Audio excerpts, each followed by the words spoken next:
Hello everybody, welcome to the 6th episode. It's episode 19 and I am Alicia Camacho.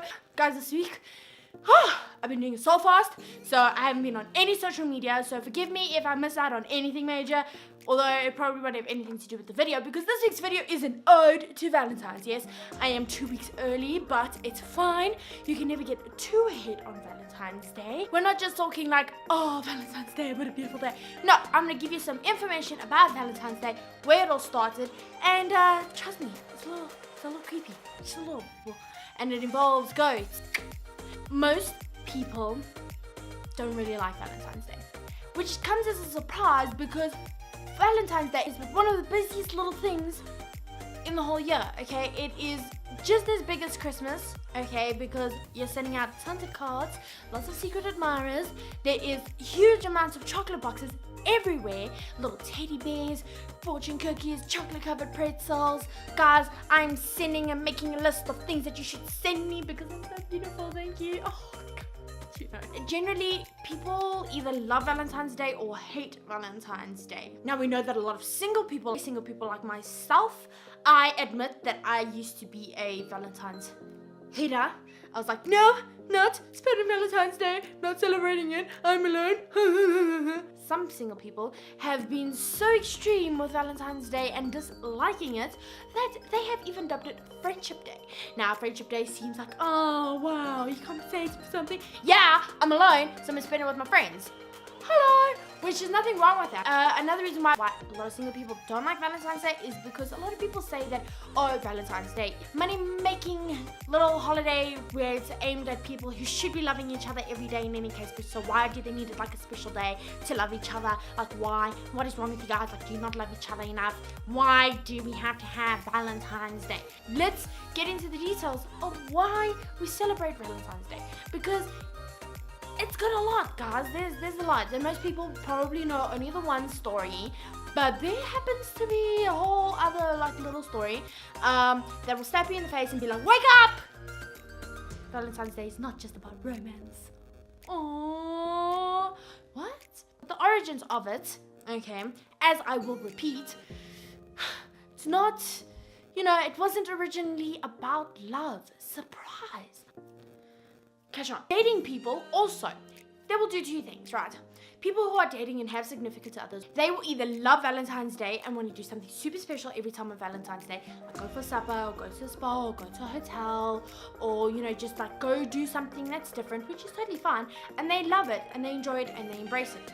However, there are the other, couples that are like, no, I refuse to conform or subscribe to this holiday. I should be loving my person in any case. I also refuse to conform to what it represents in society today. Those are some things. And I'm just thinking, what does it represent in society today? In a world where loving each other is the most difficult thing to do on this planet, like finding someone that will deal with you and all of you, okay, is hard enough. Now you're gonna be like, no, I'm not gonna celebrate it because it represents us loving each other and I don't want to celebrate that. Why?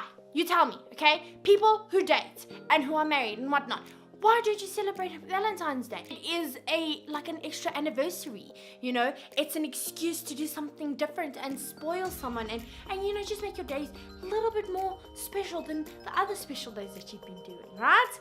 Right? Yeah. Couples, you need to be celebrating Valentine's Day because, listen, not everybody in this world can celebrate Valentine's Day with the person that they love. Generally speaking, those people, we are very fortunate to be able to love each other. So why are we not? Why are we not shouting it from the rooftops? I love you! Putting out big declarations of love because we love each other. And that is, I think that is the gist of modern day Valentine's. Okay, I think it's the cherry on top, proving to that person, you know what? I'm gonna go on this cheesy Valentine's date with you because you are worth it. You are worth the very expensive chocolate that was $10 the other day but is now $100 today because it's Valentine's Day. You are worth the flowers that will die in 5 days because the summer heat is killing it. So, where did this whole Valentine's Day thing start? Because so a lot of people have the one story, right? Which is the Saint Valentine's story of a priest who, during the time in the Roman Empire, Roman Emperor Claudius II, he felt that like single men, okay, were better soldiers because then they didn't have to worry about their family or their wives. So they would give their all, and then when they're going to war, they would just die because they didn't have anybody to live for. So he was like, yes, I need young men, no marriage. So he outlawed marriage. He was like, nope, no more. You can date, you can shag around, but you're not allowed to get married. As if that wouldn't create, oh gosh, anyway. But then this priest, Saint Valentine, or whatever he was like, no, this is so bad. Like, young people, like, if they love each other, they should like be able to create a union and a bond. So what did he do? He started marrying young in love couples in secret, all on the hush hush, until he was found out and then he was executed. So technically he became a martyr. But now this is where the cookie crumbles a little more. There were more than one Valentine story. Okay, Valentine, as we know with that particular story, is not the only legend. There are various Valentine's legends. The other legend is also again a priest who was helping Christian people escape from the Roman prisons where they were being beaten and threatened and basically murdered in prison. And he was like, no, I've got to save these people. So he would help the Christians escape. But then he got found out and then again got beheaded. So he also got turned into a martyr. But before he died, this Valentine that was helping Christians escape, he fell in love with the jailer's daughter, who used to come visit him on a daily basis. Methinks she liked him, and before he died, he sent her a letter.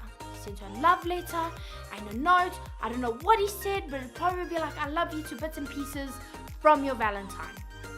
Sound familiar? Of course it does, because that is what we say today. At the end of our letter, or at the end of a greeting card, it will always say, from your Valentine. So there we go. That's the first one. These priests became martyrs because they believed that love should reign. The next one, this is where things get a little bit weird. February is generally known as the month of love.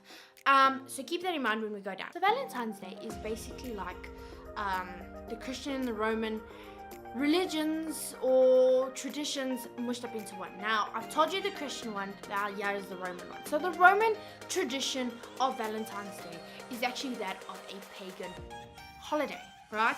So just like Halloween in my other video, had the whole pagan thing, so does this one.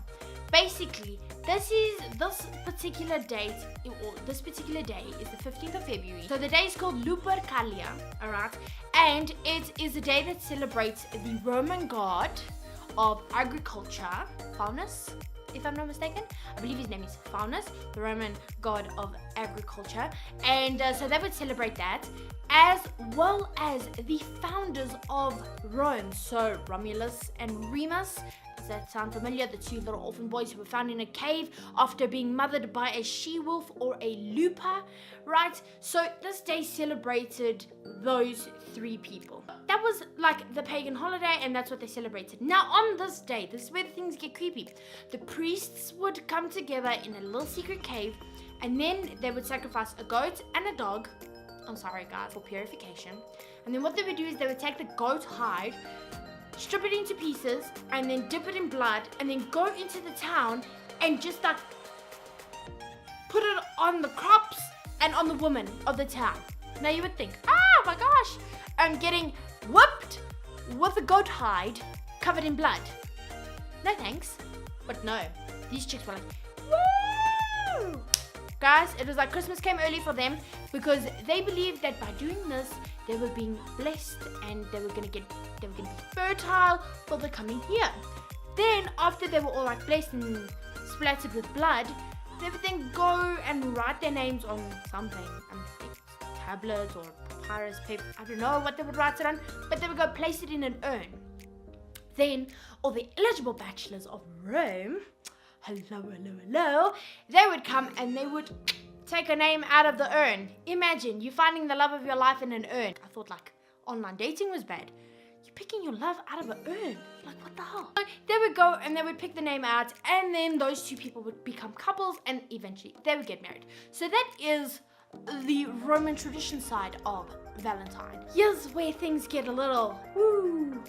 The 14th of February comes from the fact that Pope Gelasius, I think. So Pope Gelasius decided, no, he's going to make the 14th of February Saint Valentine's feast day, right? And they believe that 14th of February fell on the day that Valentine was murdered. One of the Valentines. So they believe that that was a celebration of his death day. We're technically actually celebrating a man's death. Like, kinda. He did that on that day, and then he outlawed the Lupercalia Day. So there was no more killing of goats and dogs and splashing women with blood and crops with blood, and then, yeah. So that was the end of that, but then there was the whole celebration of Valentine's Day. So you think that's where it ends, right? Because, oh wow, what a romantic, not very romantic at all, I'll admit. Valentine's Day truly became a day, or started to get its romance side of things. It only started going during the Middle Ages. In France and England, okay, it was noticed that birds would come together and mate during the month of February, and in the middle of February it started. So they were like, oh, hello, it's love. Saint Valentine did this. Birds are mating. Love birds. And Valentine's Day got its romance from France and England because of birds mating. Thank you guys, well done. But then by the middle of the 18th century, things began to change. It became more appropriate to start sending little things, handwritten letters, to show the person some appreciation. You could send it to friends or your loved ones, and that would be how you would show appreciation. And that's how, from the romantic side of birds mating, it then went into like giving each other gifts and like little cards. Then like printed cards became a big thing, and even so much so as the postal services giving you a discount on Valentine's Day to ensure that you could get all your love letters in. That is the history. Very, very weird. It took a very weird turn. It was like, yeah, we're really dark, and then we're gonna go love, birds inspired us to love each other on a particular day. So I will admit, I am the first person to be like, no Valentine's Day, as I mentioned before. I'm not a fan, but honestly, if you think about it, why shouldn't there be a day where you celebrate love, right? Despite the history of Valentine's Day, we should, and yes, we should tell the person that we're with that we love them all the time, because, that's what we should do. But why can't there be a day where we dedicate that whole day to telling the person that we love them? Like, it should be that's something that's like really, really important. And for someone who's never had that before, I think it's something that could be special. Like spaghetti bolognese, pull like the Lady and the Tramp kind of thing, just like, oh, so cute, let's share a meatball. Right now, there's a lot of places that don't have love. There's a lot of lonely people out there. I don't think that on the day that we should be celebrating love, we should hate on it. So single people, I challenge you to make this day not necessarily about your singleness, but finding someone to share love with. Whether it's your friend or a complete stranger, just give them something to let them know that, on this day, you are special. That's something that's so important, and in a world where not many people know how to show love, it's important to show it, okay? Because that's who we are. We are love. Single people, I know. Trust me, I know. You may think, I'm done with this. I am alone forever. Gonna die with my cats and they're gonna eat my face. Don't. Your cats won't eat your face and you won't die alone. Just do something that's special and good for yourself. Even if you buy yourself chocolates, it's totally okay. I'm planning on buying myself chocolates. Heck, I'm planning on buying like 10 boxes of chocolates, and I'm just gonna be like, I love me. I love me. I'm gonna buy myself a nice cake. I'm gonna eat chocolate. It's gonna be a wonderful, wonderful time in my life. Ladies and gentlemen, that is my episode. Thank you so much for watching and enjoying the little tidbits that I gave you about Valentine's Day. I hope that you please like, share, and subscribe. Send this to all your friends who need a funny Valentine's Day video to watch. Follow me on my social media, Alicia C_official on my Twitter, and Alicia Camacho _official on my Instagram. And remember, you are awesome, you are great, and you are definitely, definitely loved.